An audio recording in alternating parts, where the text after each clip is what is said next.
एक गांव में दयानंद नाम का ब्राह्मण रहता था।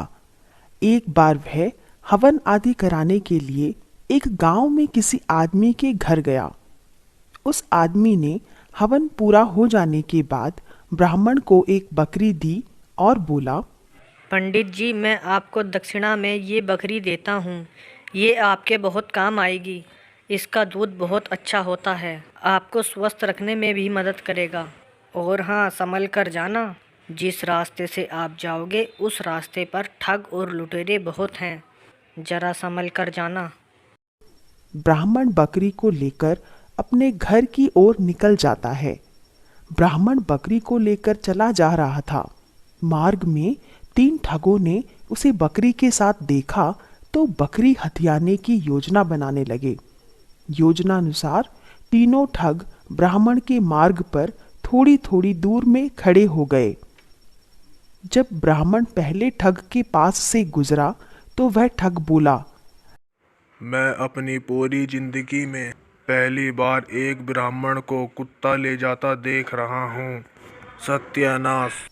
यह बात सुनकर ब्राह्मण गुस्सा हो गया और बोला, तुम्हें दिखाई नहीं देता? ये कुत्ता नहीं, ये बकरी है। ठग बोला, पंडित जी, ये कुत्ता ही है।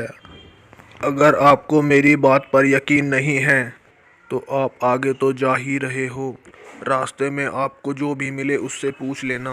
ब्राह्मण आगे बढ़ा तो उसे दूसरा ठग मिला। उसने ब्राह्मण से कहा, पंडित जी, मुझे लगता है आपको पता नहीं है कि उच्च कुल के व्यक्तियों को कुत्ता नहीं पालना चाहिए। उसकी बात सुनकर ब्राह्मण बिदक गया और चिड़चिड़ाते हुए वहां से आगे बढ़ गया। और कुछ देर बाद उसे तीसरा ठग मिला।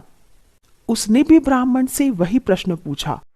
पंडित जी, आप अपने साथ ये कुत्ता कहाँ ले जा रहे हो? 3 लोगों द्वारा बकरी को कुत्ता कहने पर ब्राह्मण को उनकी बात पर विश्वास हो गया और उसे लगा कि वास्तव में उसके पास बकरी नहीं कुत्ता है। इसलिए उसने बकरी को कुत्ता समझकर रास्ते में ही छोड़ दिया और गुस्से से उस आदमी के पास चला गया जिसने उसको दक्षिणा में बकरी दी थी।